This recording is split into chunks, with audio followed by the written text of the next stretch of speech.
So I truly think that this is up to the Fed.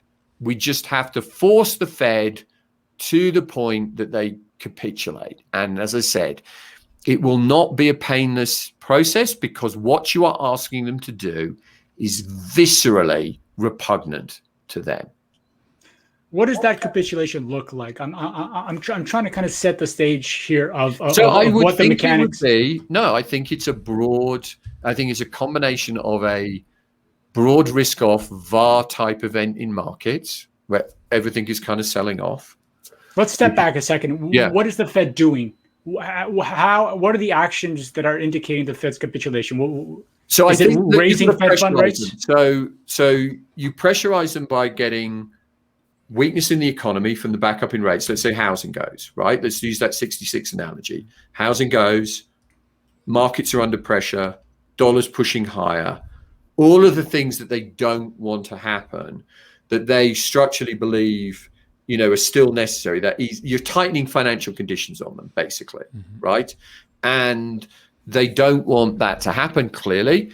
And you push them to the point. And then I suspect what they do is they will hide. And what you'd really like is treasuries under pressure at the same time. So you create that, and that's where, to go back to our first question about risk parity, right? I mean, it's not that I think it's a bad strategy, but you're really stressing that whole 60-40 thesis, right? You got nowhere to hide kind of thing. No, that conversation wasn't live, so I want to make sure what you mean by risk parity is 60-40 bond equity, not the actual risk parity, which includes commodities, bonds, tips, and the like. Right. So that kind of balanced portfolio. Let's call it a balanced portfolio. The levered balanced portfolio. Yeah. It's very difficult to find a hedge, right? And let's be honest, even in that environment, commodities are probably going down too, because you're having to degross your books. You're having to reduce your risk on your portfolio, right? And if gold is up, you're like, thank you very much. As we saw, when there's a liquidity crunch, everything goes down. Everything goes down.